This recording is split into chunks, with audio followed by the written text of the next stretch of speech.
Salam sejahtera Malaysia, denyut nadi suara rakyat bergema di channel ini. Jangan lupa tekan butang subscribe, like dan share. Malaysia kita punya, cintai Malaysiaku, kita jaga kita.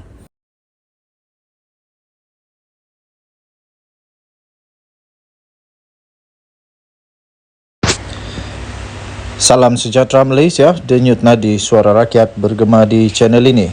Setelah apa yang berlaku selama ini, iaitu dikatakan bahawa Sanusi telah memperlekehkan Sultan Selangor, akhirnya Sanusi mengakui keadaan itu dan beliau juga telah pun memohon ampun kepada Sultan Selangor. Daripada bharian.com.my, Sanusi mohon ampun kepada Sultan Selangor, 15 Julai 2023. Berita penuh, Kuala Lumpur. Menteri Besar Kedah, Datuk Seri Muhammad Sanusi Madnor, mengemukakan permohonan maaf kepada Sultan Selangor, Sultan Sarafuddin Idris Shah, berhubung kenyataan yang didakwa telah mempertikaikan kewibawaan institusi Kesultanan Selangor dalam pemilihan Menteri Besarnya. Muhammad Sanusi yang juga adalah pengarah pilihan raya Perikatan Nasional PN berkata beliau mengutuskan warka kepada Sultan Selangor untuk menjelaskan maksud sebenar ucapannya dalam satu ceramah itu. Beliau mendakwa ucapannya itu telah diputar belit Pakatan Harapan dan Barisan Nasional BN. Katanya, saya sudah mengutuskan warka ke hadapan Duli Yang Maha Mulia DYMM Tuanku Sultan Selangor untuk menjelaskan konteks, maksud sebenar dan medan yang tercakup daripada ucapan yang sengaja diputar belit itu. Katanya, warka saya itu didahului dengan merafak sembah, memohon ampun dan maaf kepada Duli Yang Maha Mulia Tuanku Sultan Selangor, seraya berharap tidaklah timbul kemurkaan baginda Tuanku Sultan bersabit isu-isu yang sengaja dibangkitkan daripada ucapan itu. Katanya dalam hantaran yang dimuat naik dalam laman Facebooknya awal pagi tadi. Tambahnya, beliau dimaklumkan oleh pegawai Istana Selangor bahawa Sultan Selangor sudah memberi perkenan untuk menerima dan membaca warka itu semalam. Bagaimanapun warka berkenaan tidak elok molek untuk dimuat naik bagi memelihara kemuliaan Sultan Selangor dan menjaga adat dan adab berurusan dengan istana, katanya. Muhammad Sanusi yang juga adalah pengarah pilihan raya Perikatan Nasional berkata, beliau mengutuskan warka kepada Sultan Selangor untuk menjelaskan maksud sebenarnya ucapannya dalam ceramah tersebut. Muhammad Sanusi turut mengesahkan beliau sudah pun memberi keterangan kepada pihak polis Diraja Malaysia PDRM berkaitan siasatan yang terhadapnya. Katanya berkaitan itu juga saya sudah memberi keterangan kepada pegawai penyiasat PDRM Bukit Aman pada jam 2 pagi semalam untuk melengkapkan siasatan ke atas laporan-laporan yang telah dibuat oleh Angkatan Muda Keadilan AMK, Parti Keadilan Rakyat PKR dan lain-lain, katanya. Tambahnya lagi, demikianlah adanya untuk makluman semua yang berminat dalam isu ini. Air nan sengaja dikeruhkan, moleklah dibiarkan jernih supaya terlihat kilas ikannya.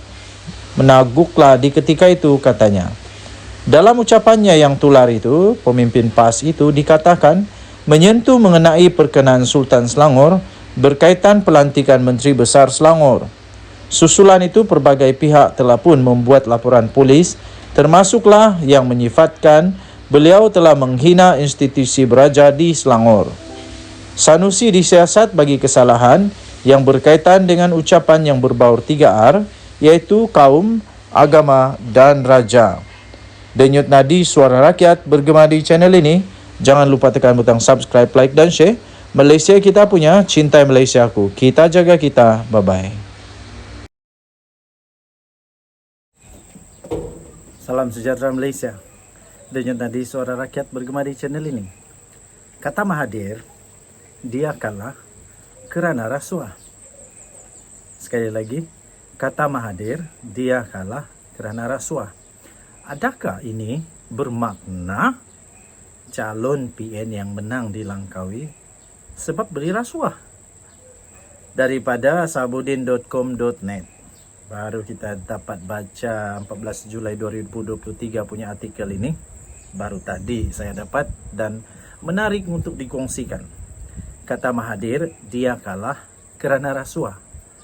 Adakah ini bermakna dia mendedahkan bahawa calon PN yang menang di Langkawi pun menang sebab beri rasuah? Ini artikelnya. Agaknya disebabkan kekal terbelenggu oleh rasa kecewa dan masih lagi gagal untuk menerima bahawa hakikat kerana kalah dengan teruknya hingga hilang deposit di kubu kuat Mahathir sendiri di Parlimen Langkawi pada PRU 15 yang lalu. Tiba-tiba Tun Mahathir Mohamad menceceh lagi tentang kekalahan teruknya itu. Katanya, beliau mengakui bahawa beliau kalah kerana berlaku amalan rasuah kepada pengundi. Katanya dalam kenyataan itu, saya pernah bertanya kepada salah seorang pengundi di sana, iaitu di Langkawi, yang juga merupakan kawan saya, kata Mahathir. Dia tanya, kenapa kamu tidak undi saya? Kemudian kawan dia jawab saya, sebab saya tak beri dia duit. Kemudian Mahathir bertanya, saya tanya lagi, berapa duit dia dapat? Dia jawab, RM100. Sikitnya, kerana RM100. Kemudian Mahathir bertanya lagi, saya tanya dia, apa boleh buat dengan RM100? Dan dia jawab, duit itu boleh dibelanja untuk 2 hari. Belanja 2 hari RM100. Saya pun tak tahu belanja apa RM100 ni. Kalau di Sabah, RM100 ni tak cukup untuk pergi tamu. Untuk pergi pasar malam pun tak cukup tahu RM100. Jadi tak tahu harga barang di Langkawi mungkin murah. Pada pilihan raya yang lalu, kata Mahathir, saya hilang lebih 14,000 undi hanya kerana rasuah. Itu kata Tun Mahathir. Mengulas lanjut, Tun Mahathir berkata, pengundi seharusnya lebih bertanggungjawab terhadap negara dan tidak tunduk kepada politik wang. Persoalan daripada kenyataan ini, sejak bila sebenarnya politik wang ini berlaku?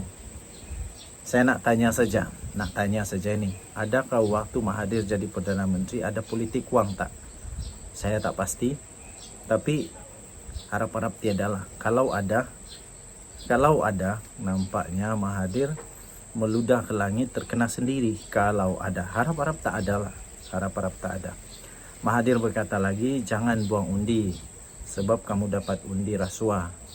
Nasihatnya kepada pengundi menjelang pilihan raya negeri pada 12 Ogos. Kita harap nasihat Mahathir ini akan cukup berkesan. Kita harap nasihat ini betul-betul dapat memberikan kesedaran kepada pengundi supaya jangan ambil rasuah. Berita penuh ini boleh diperolehi di Malaysia kini. Kepada Tun Mahathir, lain kali cakap biar terang dan jangan dengan ayat yang tergantung, kata Sabudin. Mendakwa berlaku amalan rasuah kerana kalah memanglah mudah. Tapi siapa yang memberi rasuah itu?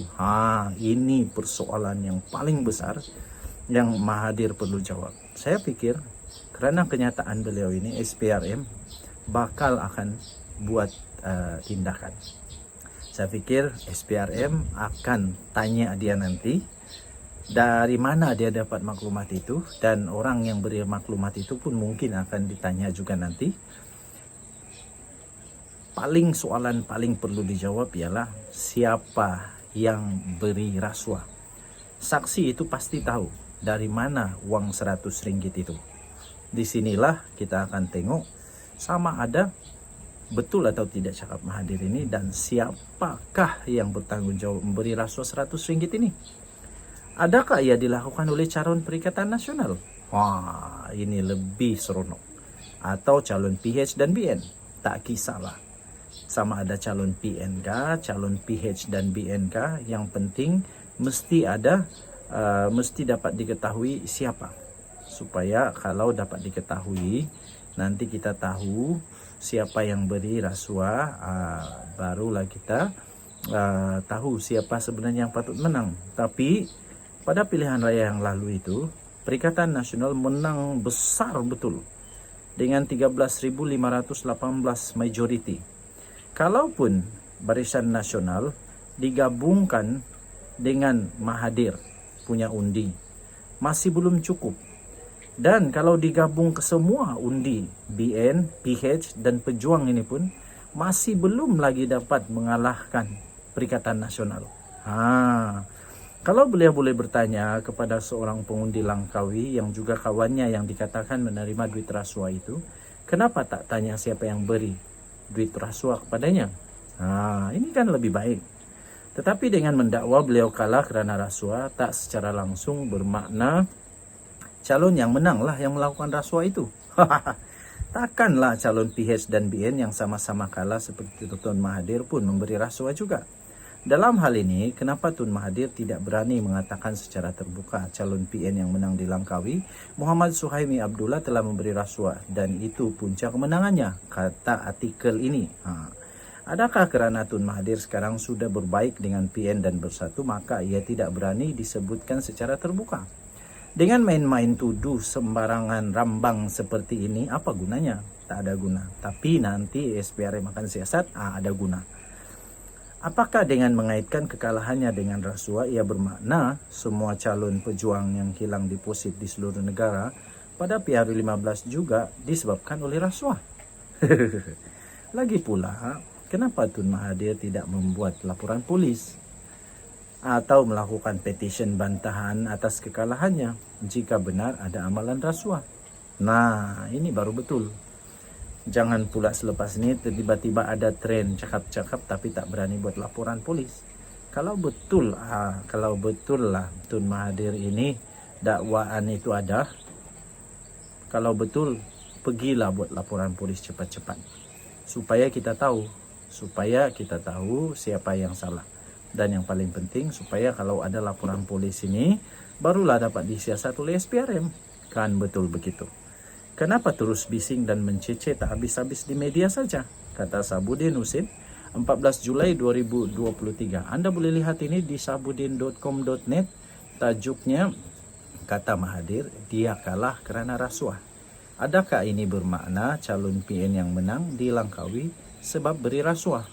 Bertarikh 14 Julai, ditulis oleh Sabudin Husin melalui satu keratan yang diambil sebagai dasar kepada artikel ini, iaitu di malaysiakini.com. Kita jumpa lagi. Bye-bye.